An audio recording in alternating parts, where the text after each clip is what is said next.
Hola, buenos días a todos y todas. El día de hoy conversaremos con el doctor Gustavo Morelo, quien es doctor en Ciencias Sociales de la Universidad de Buenos Aires, magíster en Ciencias Sociales de la Universidad Nacional de Córdoba, licenciado en Filosofía y licenciado en Teología de la Universidad de El Salvador. En la actualidad es profesor asociado en el Departamento de Sociología en Boston College en Estados Unidos. Y desde la sociología de la religión, él ha puesto especial atención en la interacción entre religión y modernidad en América Latina, indagando las prácticas religiosas más allá de las categorías y los marcos teóricos establecidos, secularización y mercado religioso. Entre su vasta producción de publicaciones, quisiera destacar los siguientes libros: Una modernidad encantada, Religión y modernidad de Latinoamérica, editado por la Universidad Católica de Córdoba el año 2020. Actuó también como compilador en el texto La religión como experiencia cotidiana, creencias y prácticas narrativas espirituales en Sudamérica, de la editorial de la Universidad Católica de Córdoba el año 2019. Y recientemente ha publicado el artículo junto a Valentina Pereira, Entre el opio del pueblo y la búsqueda de la salvación, aproximaciones a la religiosidad vivida desde América Latina, que está publicado por la revista Estudios Sociales, además de coordinar el número 82 de dicha revista en relación a esta temática. Además, el doctor Morelo cuenta con una serie de publicaciones en revistas indexadas de alto impacto como Social Compass, Religions, Latin American Perspective, entre otras. Buenos días, Gustavo, y desde ya te agradezco el tiempo y la disposición para conversar con nosotros. Muchas gracias, Luis, por la invitación. Muchas gracias. Entrando ya en la temática y para iniciar y darle contexto a nuestra conversación, te invito a que nos pueda explicar qué implica estudiar lo religioso desde el enfoque de religión vivida.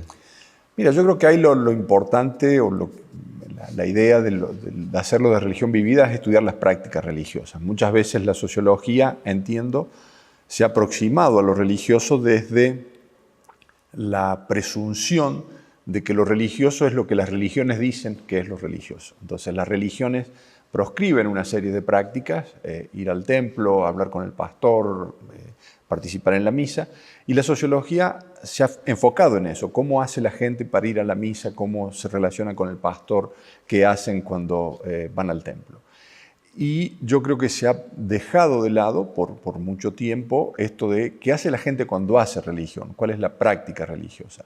En el contexto latinoamericano y desde la sociología de Chile ha habido contribuciones muy importantes a estudiar la religiosidad popular, en ese sentido como práctica del pueblo. Pero siempre me parece a mí queda esta idea de, bueno, esto es el pueblo que hace esto y hay otra religiosidad en serio que es la de ir a la cosa formal, digamos, ¿no? Y la de la religión vivida me ha permitido abrir un poco ese espectro y decir, no, todos tomamos, modificamos, hacemos cosas. Entonces, la idea es, ¿qué hace la gente cuando hace religión? Más allá de su estrato social, no porque se ignora, sino porque justamente la clase social condiciona también las formas de los gustos estéticos, el acceso a ciertas cosas. Pero ¿cuál es la práctica en concreta? ¿Qué es lo que vemos cuando vemos lo que la gente hace, no necesariamente lo que las religiones dicen que tienen que hacer? Uh-huh. En ese sentido, es probable que estemos acostumbrados a oír o intentar definir religión a partir de cuestiones de características dicotómicas, lo sagrado, lo profano, lo material, lo inmaterial, lo trascendente, en fin. ¿De qué manera este enfoque de religión vivida viene a quebrar con esa forma dicotómica de análisis de lo religioso y que de alguna manera limita el accionar, digamos, analítico y teórico en relación al tema? Yo creo que permite la contradicción, permite la tensión. Yo creo que desde religión vivida, la religión es lo que la gente hace para comunicarse con un poder suprahumano. Y a veces eso implica lo espiritual y lo material, implica lo individual y lo comunitario. Hay una complejidad que tiene que ver con la complejidad humana, de cómo relacionarse con otra persona, que aparece también en esta relación con lo divino. Entonces me parece que el intento de mirar la práctica religiosa nos saca un poco de estas contradicciones de binomios, digamos, ¿no? Porque es material, es espiritual, pero también es material. Es una práctica que implica, sí, hablar con la divinidad, pero significa caminar en la naturaleza, digamos, ¿no? O usar el cuerpo para una peregrinación. Mirar la práctica religiosa significa, desde esta perspectiva, que la persona le pone una intención a comunicarse con un difunto y lo hace a través de un tatuaje, donde está lo espiritual el duelo por el difunto, pero está lo material de ponerle el cuerpo a ese sentimiento, digamos, ¿no? Está lo racional y está el sentimiento. Muchas personas de las que hemos entrevistado en el trabajo, cuando hablan de religión no están pensando en el credo, no están pensando en intelectualidad, digamos, en ideas, están pensando en los sentimientos que uno tiene. Entonces me parece que es una mirada que permite, es como una antena diferente, digamos, es sobre el mismo universo, pero en vez de ser un telescopio es un radiotelescopio, entonces otra mirada sobre el mismo universo, ¿no? En relación a tu estudio, a las entrevistas que han realizado durante este tiempo, los distintos proyectos, ¿qué dificultades has encontrado al incorporar este tipo de enfoque? Y me estoy refiriendo en particular a la posible laxitud, amplitud de la categoría religión vivida en relación a que cualquier cosa podría ser religiosa. Sí, y eso es un problema. Nosotros hemos dejado, y digo nosotros porque hemos trabajado con un equipo, he estado trabajando con un equipo en Lima, en Córdoba, en Montevideo, hemos estado en un proyecto más grande de que casi fuimos parte con ustedes. Yo creo que es un riesgo esto de dejarlo tan abierto, pero sí me parece que el dejarle a los participantes que definan lo religioso abre la religión, abre las categorías de religioso a algo más grande. El riesgo está en que casi todo puede ser religioso, porque casi todo puede ser una forma de relacionarse con la divinidad. Yo diría, lo crítico es si está esta intención en el sujeto de relacionarse con un ser superior, más allá, con esto suprahumano, digamos, ¿no? Y eso sería un límite. El otro límite también lo va a dar el contexto cultural. O sea, hay prácticas que, aunque no sean explicitadas como religiosas, en ciertos contextos culturales son prácticas religiosas, digamos, ¿no? Entonces, el hecho de leer la Biblia no es lo mismo que leer un libro.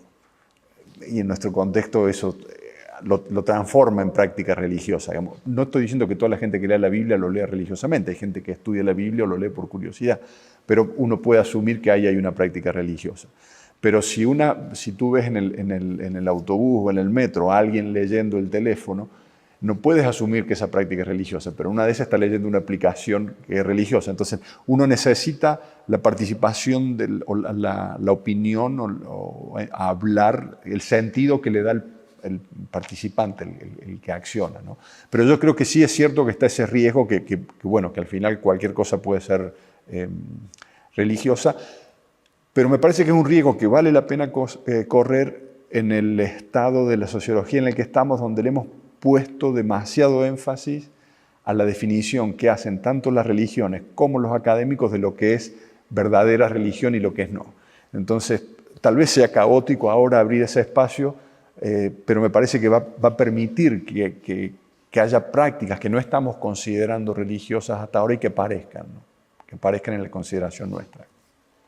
En relación a la experiencia de estas investigaciones con este enfoque de religión vivida y lo que han podido también revisar en términos de literatura, particularmente en relación a las transformaciones religiosas en América Latina, ¿cuáles dirías tú que son los perfiles de creyentes, pero del siglo XXI? Distanciándolo un poco, digamos, de ese creyente que era definido como tal en relación a la asistencia a misa, si había sido bautizado o si había contraído matrimonio religioso. ¿Cuál dirías tú que son esos sellos del siglo XXI? Yo creo que hay mucha más variedad. Me parece que las instituciones siguen siendo importantes, las tradiciones siguen siendo importantes porque son como las que definen el lenguaje religioso, ¿no? Una vez que está el lenguaje, la gente usa la palabra para decir distintas cosas y expresarse de distintas maneras. Hay una mayor autonomía de los sujetos, me parece que los sujetos se sienten más agentes de lo religioso, van creando religión, van mezclando símbolos. Es muy difícil, se nos hizo muy difícil en las entrevistas que hicimos en distintos proyectos, encontrar a alguien que solamente haga cosas típicamente o evangélicas o católicas o judías. En general se está mezclando mucho, digamos. Entonces, muchos creyentes incorporan otras prácticas religiosas de otras religiones sin ningún problema e incorporan porque alguien les recomienda. Entonces una amiga le dijo, tenés que rezarle a este santo o vamos a ver a este pastor. Y no importa la religión de uno y esa práctica se incorpora en las actividades religiosas. Yo creo que la comunidad sigue siendo importante, pero no solamente, o hemos recuperado que la comunidad es importante no solamente para la práctica religiosa, sino para muchas personas en América Latina, la práctica religiosa es práctica de solidaridad. Entonces la comunidad aparece como un lugar, la comunidad religiosa, la parroquia, el templo, aparece como un lugar donde se va a dar de comer, se va a preparar ropa, y las personas consideran eso como una actividad religiosa. Algo que en el contexto latinoamericano no llama la atención, pero en el contexto norteamericano sí, como que les parece que eso no es lo religiosamente puro, digamos, ¿no? Que uno tiene que ir al templo solamente a rezar. Y eso en América Latina no pasa. Yo creo que eso es como cosas así más importantes que vienen ahora. Los ritmos de los tiempos. Tal vez la gente va a la iglesia a rezar no semanalmente. El ritmo se ha transformado en algo mucho más mensual, por ejemplo, ¿no? Con cierta frecuencia de 2 o 3 meses. Y las personas no consideran que eso sea una falta. Es el ritmo que tienen de hacer las cosas. Hay momentos donde muchas personas insisten en una conexión casi constante con lo divino, donde no pueden distinguir un momento en donde no están pensando, pidiendo o haciendo algo, tratando de conectar. Eso se ve muy en las 3 ciudades y a través de las clases sociales que trabajamos. Me parece que eso también es otra cosa súper interesante. Y si querés, para rematarlo del siglo XX y siglo XXI, el uso de redes sociales, de tecnología, que ha transformado mucho lo religioso, en el sentido de que en algunas de nuestras ciudades latinoamericanas, para una persona pentecostal, leer la Biblia en el metro o en el bus era exponerse a cierto bullying. Hoy estás leyendo el teléfono como el 90% de los que están en el bus o en el metro y a nadie le interesa, digamos, ¿no? Entonces ha permitido que las personas se conecten de otra manera y mucha actividad religiosa que pasa en las redes sociales, antes inclusive de la pandemia, ¿no? Que postear cosas en Facebook, mandar cadenas en el WhatsApp, eso parece mucho más frecuente. Yo creo que en algún momento llegamos a contar las menciones, eran prácticas, eran trabajos cualitativos los que hacíamos, no podemos hablar de porcentajes, pero en las entrevistas que hicimos, la primera práctica que aparece es la conexión, la oración personal, la segunda era el uso de redes sociales, de alguna forma para comunicar con lo divino, ¿no? Y yo creo que eso es una cosa nueva comparada con el siglo XX, digamos, ¿no? Que no estaba. Te llevo a otro plano. Recuerdo un texto por ahí de Peter Berger, el destacado sociólogo de la religión, quien advertía de manera crítica la sobrevaloración de la estadística para dar cuenta del fenómeno religioso como tal. Lo digo solamente como un link para enlazarlo con lo siguiente. Durante los últimos años, quizá décadas, hemos asistido a un progresivo aumento de los ateos agnósticos no afiliados en la región. Quizá ahí también tenemos otra gran transformación en términos de perfiles de creyentes. No obstante, muchas de las encuestadoras en su análisis automáticamente han interpretado aquello como mayor secularización o bajo nivel de creencia. ¿Qué te parecen a ti, digamos, estas interpretaciones y a qué se debe, digamos, esa opinión? Mira, yo creo que ahí hay varias cosas. Una, que esta era una categoría residual en las encuestas, era el no sabe, no contesta de alguna manera, y se ha transformado en una categoría más importante, lo cual desafía seguirlo midiendo como residual, digamos, ¿no? Tenemos que empezar a buscar categorías para distinguir lo que hay ahí adentro. Pero siempre hemos tenido, y Christian Parker lo hace mucho, lo hizo en Chile, esta categoría de a mi manera, ¿no? Soy creyente a mi manera, católico a mi manera, pentecostal a mi manera. Y yo creo que mucho de esto que hoy aparece como no afiliado, en realidad es aquel de a mi manera que hoy se anima a decir, bueno, en realidad no me considero tanto a mi manera, sino que creo en Dios, pero no estoy afiliado a ninguna religión. Yo creo que ese es el número, y en los casos en donde tenemos encuestas más detalladas, ese es el número que está creciendo. Ateos y agnósticos se mantienen en un 4 o 5% en general, salvo el caso de Uruguay, que tiene esta tradición de Estado laicista, pro-ateo desde lo central, digamos, pero en el resto de los países ateos y agnósticos siguen siendo 4 o 5%, y sí crece este número de personas que no se identifican con ninguna tradición religiosa y que vienen de distintos lados, porque sí es cierto que muchos de esos vienen del catolicismo, pero en algunos grupos estamos empezando a ver que también vienen del evangelismo, o sea que ya hay gente que post-evangélica, digamos, ¿no? que se consideran no afiliados en ese sentido. Yo creo que ahí nos faltan mejores categorías para nombrar, nos faltan mejores formas de identificar eso. Seguimos muy atados a las confesiones. En la forma en que medimos la religión, seguimos muy atados a las confesiones. Cuando las personas religiosas se están desatando, me parece que la confesión funciona más como una orientación que como una identidad, o en todo caso una identidad que es abierta, digamos, ¿no? Me parece, Luis, que nosotros seguimos entendiendo la religión como un lugar de destino, y para muchos practicantes la religión es una búsqueda, no es un lugar al que uno arriba, digamos, ¿no? Y mucho de la forma en la que los sociólogos, los cientistas sociales trabajamos la religión, asumen que la religión es algo estático y de llegada, y no necesariamente una ruta, digamos, ¿no? Y me parece que por las entrevistas, por las conversaciones que hemos tenido, esa idea de la religión como un work in progress es mucho más potente. Ahí cobra fuerza la idea de estas trayectorias religiosas. Sí. No sí. como algo estático o como algo como una suerte de mercado cautivo que puede tener una institución, sino como algo que progresivamente requiere también cierto esfuerzo y seducción por parte de la institución para mantenerte vinculado. Sí, de acuerdo. Y bueno, con tu trabajo o este último sobre mercancías religiosas, yo creo que ahí se ve, porque uno puede comprar mercancías religiosas en algún lado, pero eso no significa que no vaya sacando otras cosas de otros stands, de otros kioscos, ¿no? Yo creo que bueno, que vos lo trabajaste en términos reales aquí en Santiago, pero también puede ser una metáfora, donde si bien uno tiene cierta lealtad con un proveedor, eso no significa que uno tiene el monopolio, digamos, en esa relación comercial.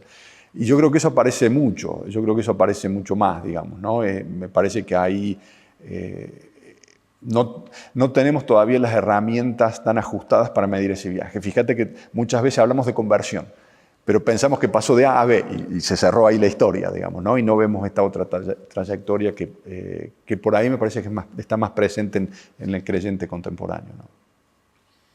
Este enfoque de religión vivida tiene una larga trayectoria en el norte, ¿verdad? A partir de los trabajos de Robert Orsi, más contemporáneamente Maguire o Nancy Ammerman. Quizá en América Latina uno podría vincular este enfoque con lo que históricamente en la década del 50 en adelante fue trabajado en términos más potentes como religiosidad popular, catolicismo popular, piedad popular, entre otros conceptos. Desde esa perspectiva, a tu juicio, ¿qué le aporta la religión vivida a la religiosidad popular y viceversa? Mira, yo creo que es como una continuación, e inclusive mi lectura de Orsi, Robert Orsi, que es este historiador norteamericano que trabaja una fiesta, hace la reconstrucción histórica de una fiesta en el Harlem del principios del siglo XX. Yo creo que él usa Live Religion porque en inglés la categoría de religiosidad popular es Elvis Presley, los UFO, toda esta cosa más rara, digamos. Entonces, como él no tiene cómo nombrarlo en inglés y no conocía el trabajo de muchos colegas latinoamericanos que fundan la sociología de la religión con la idea de religiosidad popular, usa esto de Live Religion. Pero Orsi, yo creo que concretamente lo que él nombra es lo que nosotros llamamos religiosidad popular. Me parece que después de Maguire y de Ammerman, lo de religiosidad popular sirve para mostrar que todos modificamos. No es que religiosidad popular sigue, aunque los colegas no lo piensen en ese sentido, me parece que el nombre, la categoría, sigue diciendo, bueno, hay una religiosidad popular y hay una religiosidad de la élite. Como si la élite no mezclase cosas. Y yo creo que sí mezcla de otros elementos, pero también adapta, también transforma. Entonces, me parece que religiosidad popular aporta esto, que no estamos hablando solamente de lo popular, sino de la religiosidad en general. por un lado. En América Latina, cuando hablamos de religiosidad popular, estamos hablando otra vez en el imaginario de prácticas católicas, ¿no? Estamos hablando de la procesión, de los bailes, de la fiesta, del santo, y eso excluye tanto evangélicos como los no afiliados de los que estamos hablando. Religión vivida muestra que todos incorporamos cosas, que todos hacemos algo, que la materialidad está presente también en el evangelismo, digamos, ¿no? Que no es que porque el evangelismo no tenga imágenes, no tenga materialidades, digamos, ¿no? Se transforman, los colgantes son de otra forma, las pulseras son de otra forma, los tatuajes son otros, los libros son otros, pero sigue habiendo materialidad, sigue habiendo corporalidad. Me parece que la categoría de religión vivida amplía un poco la perspectiva de religiosidad popular, complementa ciertas cosas que sin duda los colegas de religiosidad popular ya trabajaron y nos permite a la vez, Luis, seguir dialogando con el norte, ¿no? Porque yo creo que hay que criticar las categorías que nos vienen del norte, pero eso no significa no tener un diálogo académico, ¿no? Y religión vivida permite ese diálogo. Tal vez un límite ahí sea el de... es una aproximación, no un modelo teórico. Yo creo que religión vivida no tiene no hay como una cosa de secularización o de mercado religioso, que hay una propuesta de cómo entender el panorama religioso, eso sí, abierto, pero sí nos permite mirar a lo religioso de otra forma distinta. Yo creo que esa es la gran contribución y súper en continuidad con lo de religión popular. En relación a este ámbito de investigaciones, estudios que se han generado durante décadas en la región, ¿cuál es tu opinión respecto a la producción que ha habido durante el último tiempo respecto a sociología de la religión o el estudio del fenómeno religioso en Latinoamérica? Lo pregunto más que todo haciendo una suerte de paralelo con esta idea y que aparece como un cuestionamiento también en tus textos de estar mirando lo que se hace en el norte, el Atlántico Norte, y pareciera ser que ya es tiempo de comenzar también a mirar lo que se genera en la propia región. Yo creo que la región ha avanzado mucho en ese tema. La Asociación de Ciencias Sociales de la Religión para América Latina, ahora que era de Mercosur y se transforma en América Latina, es un signo de ese crecimiento. Me parece que hay muchos centros. Santiago tiene mucha gente que hace sociología de la religión. Está tu trabajo, está Christian Parker, está alguna cosa de Valenzuela cuando trabaja religión, Angélica Tumala, que no está más en Chile, pero que han trabajado. O sea, se ha generado eso. Argentina, Buenos Aires y Córdoba como lugares, y Tucumán, inclusive con gente que hace historia de la religión. El polo de Montevideo, me parece que los países han ido creciendo. Brasil tiene mucho antropología, lo mismo colegas de México con Guadalajara, el DF y Tijuana. Yo creo que hay un crecimiento muy fuerte. Centroamérica se está organizando ahora, que siempre había sido como una falta de colegas. Yo creo que ya es el segundo año que van en reuniones centroamericanas de hechos religiosos. Yo creo que hay un interés, eso está creciendo mucho, y hay una contribución teórica importante que tal vez el límite sea, Luis, que no la sabemos decir en inglés, ¿no? Que la seguimos diciendo en español, que seguimos avanzando en estos trabajos en español y no nos animamos a decir esto en inglés, digamos, ¿no? O en francés, que por ahí empiezan a desafiar esto, lo que está constituido. Yo también creo que nos falta un esfuerzo de teorizar sobre los datos que tenemos, ¿no? Me parece que a veces en América Latina, por lo costoso que es la investigación empírica, empezamos a trabajar con ideas teóricas que vienen de otro lado y cómo se aplicarían en nuestro contexto, pero sin la mediación del trabajo empírico, que lo repito, es caro y cuesta hacerlo. Pero inclusive cuando tenemos todos estos colegas que he nombrado que tienen muchísimo trabajo empírico, nos cuesta hacer el salto a generar una teoría nuestra, digamos, ¿no? Como que todavía no nos animamos. Y me parece que estamos empezando a ver ese tipo de cosas, ¿no? Lo de religión vivida que trabajamos nosotros, lo de religiosidad bisagra que empezó a trabajar Cristina Gutiérrez y René de la Torre. Me parece que vamos tratando de buscar categorías que describan mejor esta realidad. Yo creo que ahí el desafío es no provincializarnos, digamos, ¿no? Tampoco pensar que vamos a hacer categorías universales nosotros. Pero si no, en un diálogo con otras academias, tratar de ver qué puede servir de esto. Me parece que hay muchísimo para crecer, ¿no?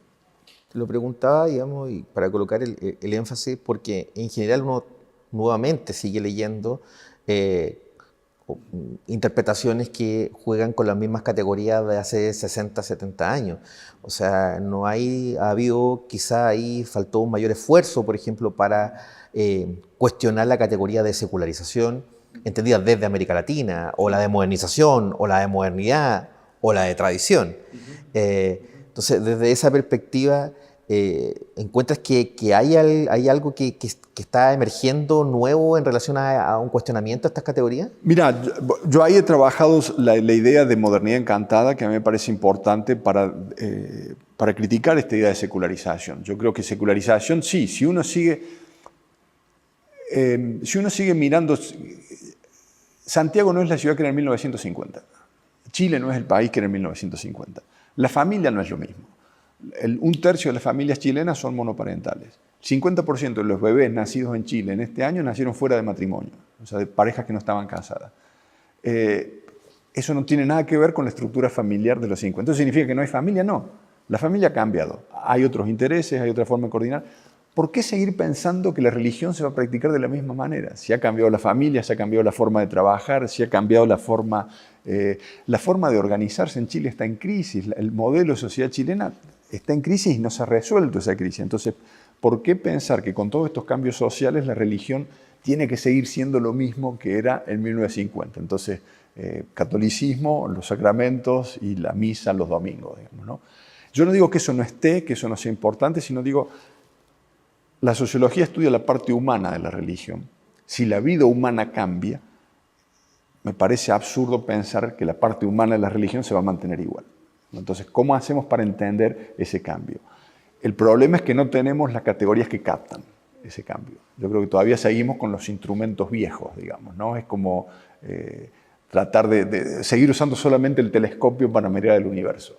Ya hay otras herramientas, digamos, ¿no? Entonces, yo creo, ¿cómo hacemos para generar esas otras herramientas, para consolidar esas otras formas de mirar? Eso me parece que es lo desafiante para nosotros ahora, ¿no?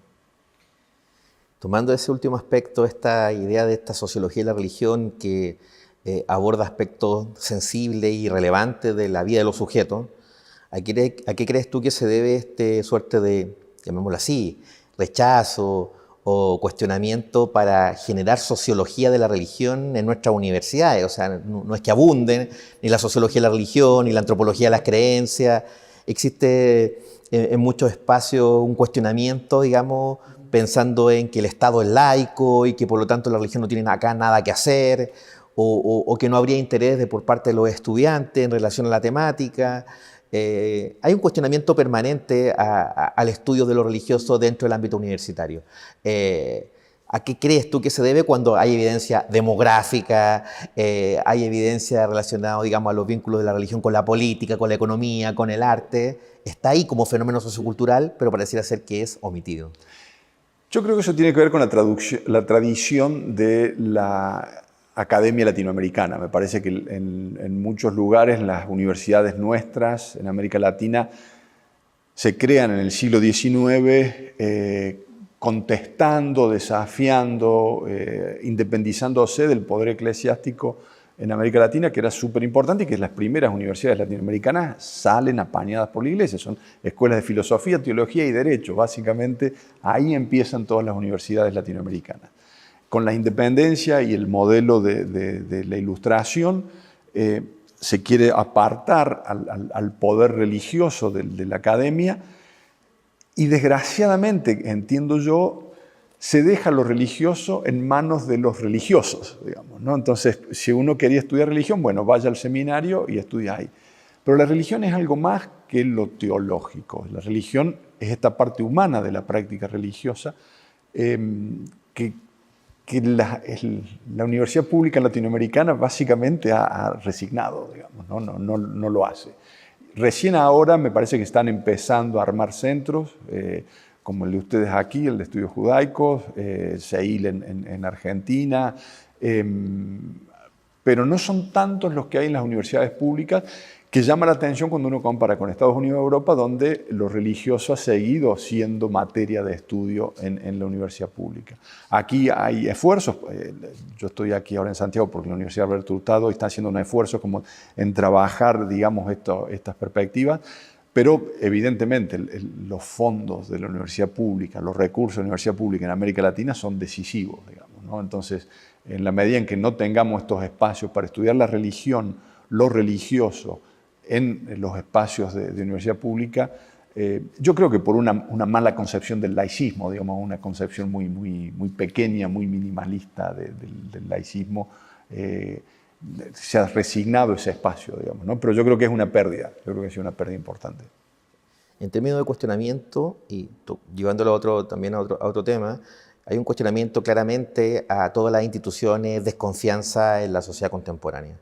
Las iglesias no salen indemnes de aquello, y desde esa perspectiva consultarte cuánto afecta esta crisis de confianza, no solamente a la institución, también obviamente a su jerarquía, los casos de abuso eclesial, pero también espacios ahí también para la corrupción en muchas de las instituciones religiosas católicas, también evangélicas en América Latina.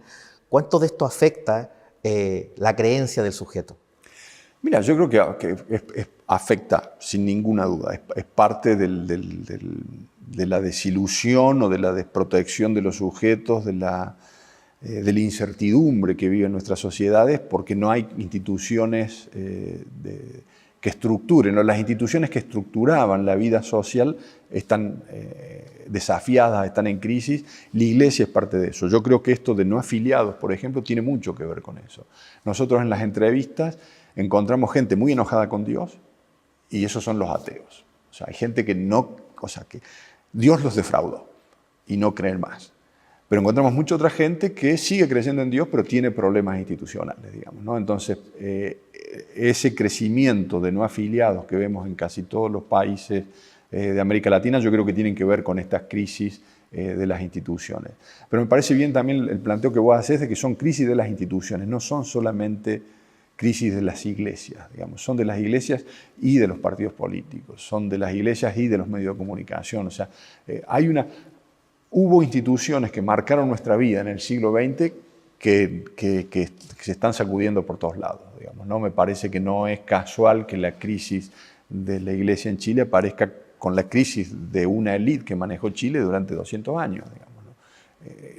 Yo creo que es parte del mismo fenómeno.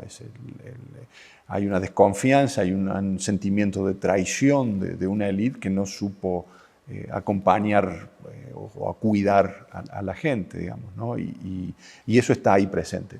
Pero no sé, el Partido Socialista chileno, la democracia chilena eran partidos de afiliación más grande de Occidente, ¿no? Eran partidos de una cantidad de afiliación impresionante. Hoy el partido más importante de Chile es un partido nuevo que surgió de afiliados, en términos de cantidad de afiliados, un partido que surgió ya para esta elección, digamos, ¿no?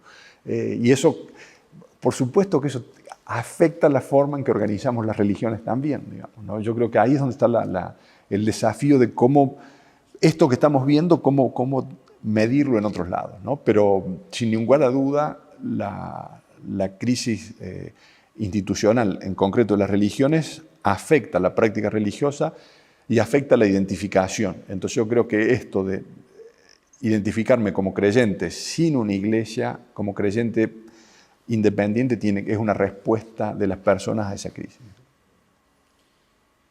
¿Qué te parece como a medida de cuestionamiento la irrupción, la emergencia y el posicionamiento que ha tenido la categoría espiritualidad, de alguna manera como una categoría política que en muchos casos es vista como un rechazo a lo institucional, a la categoría religión?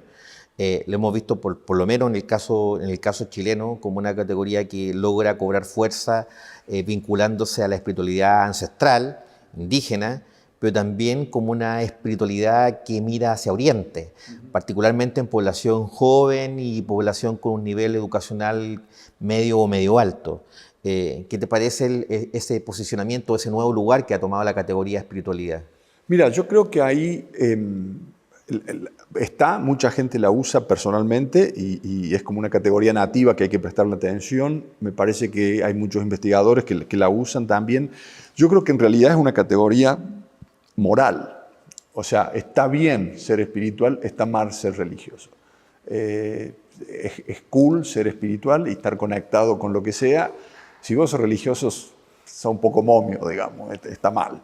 Y en ese sentido me parece que divide lo que está bien de lo que está mal, no dice tanto de la práctica religiosa. En las entrevistas que nosotros hacemos, muchas veces nos aparecen sujetos muy religiosos que también se identifican como espirituales, digamos, ¿no? Entonces, soy religioso porque soy espiritual, sería la cosa. Así que por un lado me parece que hay una categoría que a veces no deja apreciar lo complejo de lo religioso. Tal vez sea más fácil, o yo creo que sería más adecuado hablar de un espectro donde uno puede ir de lo espiritual a lo religioso, ir y volver, pero que hay un abanico ahí de cosas más grandes que yo creo que son religiosas. O sea, si la religión es lo que nos conecta con algo que es suprahumano, lo espiritual entra también dentro de eso, ¿no? Dentro de esa gran categoría. Es interesante lo que decís del exotismo que aparece asociado, porque es exótico o por nativo, porque en realidad no son. Digo, una cosa es la persona nativa, ancestral, que conecta con lo mapuche, la tradición propia, pero otra cosa es el occidental que va a conectar con esa tradición porque es algo nuevo o exótico, o este otro exotismo oriental, digamos, ¿no?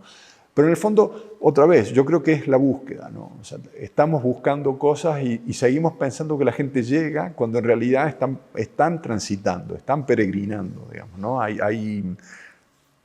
Están construyendo lo religioso y eso religioso en la vida de las personas también va cambiando, ¿no? Entonces me parece que tal vez esto de pensar lo espiritual sean como momentos de ese tráfico, digamos, de ese tránsito, ¿no? En este juego de construcción de representaciones, como el que hemos estado hablando, también existe otra representación también muy anclada en América Latina. Y te lo pregunto finalmente, ¿cómo ves tú la constitución del prejuicio que asocia religión con fe o religión con confesionalidad, como si fuera solamente la única posibilidad de estudio? Lo religioso se estudia porque remite a la fe, o lo religioso se estudia desde una perspectiva confesional. ¿Cuánto falta, digamos, para tu juicio, para dar una mirada, digamos, donde lo religioso sea visto desde una perspectiva sociocultural? Yo creo que ahí es esta pregunta que me hacías antes del problema de no haber estudiado los religiosos en las universidades públicas, digamos, ¿no? Cuando los religiosos lo estudian las religiones les interesa la teología, les interesa la práctica de la fe, les interesa la transmisión de la fe. Entonces, fe y creencia y teología parecen como legítimamente preocupaciones de la religión. Y las instituciones religiosas son las que han estado estudiando la religión en América Latina. Entonces, el énfasis ha estado puesto en esto. ¿Qué significa creer en Jesús en América Latina? ¿Qué significa ciertas prácticas? La teología de la liberación sale de ahí, digamos, ¿no? De esta idea de entender los religiosos desde América Latina, con una influencia súper importante en términos intelectuales. Yo creo que teoría de la dependencia y teología de la liberación son los dos momentos en donde América Latina planteó teorías para entender el mundo, digamos, ¿no? Que se han usado en África, en Asia, en la India. O sea, había una incidencia global de este pensamiento latinoamericano en estas dos teorías. Yo creo que ahí el problema ha sido que al no haber espacios que se enfoquen en lo humano de las religiones, en la parte social o antropológica, hemos descuidado esa otra pata, digamos, ¿no? Que yo creo que ese es el desafío nuestro ahora, o sea, tratar de hacer crecer el estudio de esta parte cultural o humana de lo religioso.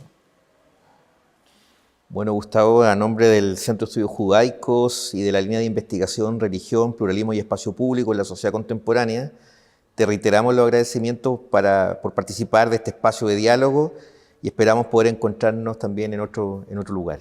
Muchísimas gracias, Luis, por la invitación. Aprecio mucho la invitación. Muchas gracias. Muchas gracias a todos ustedes.